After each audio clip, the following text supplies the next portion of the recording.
Hey there folks, welcome to this video.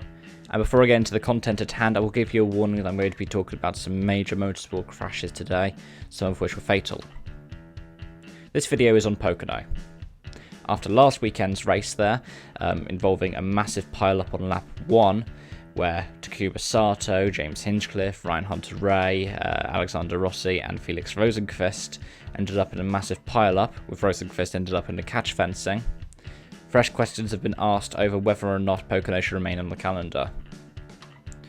This is the third major incident in the past 5 years at Pocono, with Justin Wilson killed there in 2015, and last year Robert Wickens' serious crash which left him paraplegic. In this video I'll ask whether or not Pocono should be dropped, whether it should be changed, and what this could mean for IndyCar and the ovals it visits. Now before I get into the actual content itself, I will admit I'm not someone who avidly follows IndyCar. I usually watch the 500 and potentially catch a round or two over the rest of the season. My interest is more in things like Formula 1 and Formula E. Now let's start off by asking if it should be dropped. There are lots of vocal critics of Pocono. Some of them include current IndyCar drivers like Max Chilton, who isn't doing oval racing this year. Instead, he was at Thruxton last weekend watching the touring cars. It also includes Robert Wickens, who was involved in the accident last year that left him paralysed, and another former driver, Sage Karam. They also included figures from outside of IndyCar or reporters on IndyCar, for example Will Buxton, the F1 presenter, and Elizabeth Blackstock, the writer for Jalopnik. You can check out Blackstock's article down below. It was really influential for me writing this video. Now the argument behind dropping Pocono has got a lot of reasoning to it. This is the third time in the past 4 years that there's been a serious crash at Pocono, and whilst this one didn't end up with anyone paralysed or anyone killed, there are a lot of similarities in this incident compared to the one that paralysed Wickens and killed Wilson. Add to that the fact that following the previous incidents, not much was actually visibly done to improve Pocono's safety, and the fact that this weekend's incident ended up with people cable tying catch fencing together as a repair job, it seems like not much is going to be done. However, people who are for Pocono remaining on the calendar will say it represents the essence of IndyCar.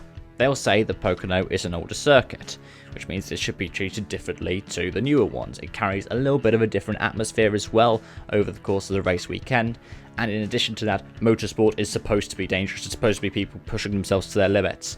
So what would happen after we got rid of Pocono? Maybe they get rid of Indianapolis, and what's IndyCar without the Indy 500? My response, being an F1 fan, is completely different. If you look at the circuits currently on the F1 calendar, if we look at say Monza or Monaco or Spa, these are circuits that historically have been incredibly dangerous and have claimed many lives.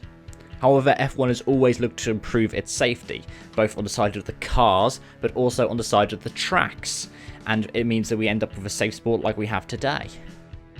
For another example, let's have a look at Imola. In 1994, probably what was the darkest weekend in recent F1 memory happened, in which over the course of the 3 days of the race weekend there were 3 serious incidents, 2 of them fatal. One of them in qualifying killed Roland Ratzenberger, the other one in the race killed Ayrton Senna. However, what Imola did to respond to it wasn't turn around and go, well, it's dangerous, it's racing. No, they completely reprofiled Tamburello, where Senna had his incident and around the point where Barrichello had his incident in practice, which nearly killed him. They also reprofiled the Villeneuve curve, where the off happened that killed Ratzenberger. If Pocono's owners want to stay on the calendar, they should have to improve the safety of the track. It's not enough to say, oh, it should be dangerous.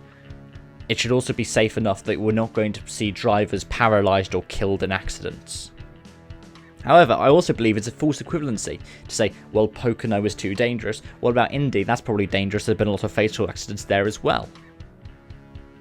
With these other circuits, they've always looked to improve their safety. Indy is a very good example of it. Even though it's got a history of many tragic events, they've always looked to improve and improve and improve to make sure it can be the safest it can be for the drivers, for the fans, for the marshals, for the crew. And even like drivers like Karam, they've said, well, it drives completely differently as well. You're not likely going to be going too wide across the whole lap. And also, I need to add a little addendum on this. I know it is the motorsport can be dangerous, but it shouldn't have to be. We know there's always going to be a risk that somebody gets into a car and has a tragic accident, but we could always take steps to minimise it. We should always do that. IndyCar, for example, is going to be implementing the aero screen next season, which I think is brilliant. You have to remember as well, I was someone who was massively in favour of F1's Halo, and after we saw incidents at Belgium and at Monza last season, I think it was a good idea. So what could this mean for IndyCar? Well, for one thing, it means that safety is going to be placed under even more scrutiny, especially if they end up keeping Pocono on the calendar. However, with it looking like it's being removed and the aforementioned implementation of the aero screen, it looks like they're taking some steps in the right direction.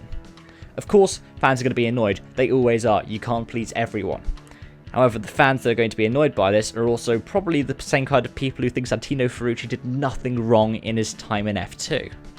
However, like I've said, one thing that it does certainly do is place more scrutiny on safety in IndyCar and oval racing in general, which is a really good thing in my opinion. It creates a massive stimulus around the topic that we should use as a springboard. What do you think? Let's get a bit of a discussion going in the comments down below. Please keep it civil. And if you want to stick around, please like this video, please share it, because I'm a tiny channel, so it means that I managed to expand my network. And make sure to subscribe to stay in the loop. Thank you so much for watching, and I hope to see you again soon. Bye bye for now.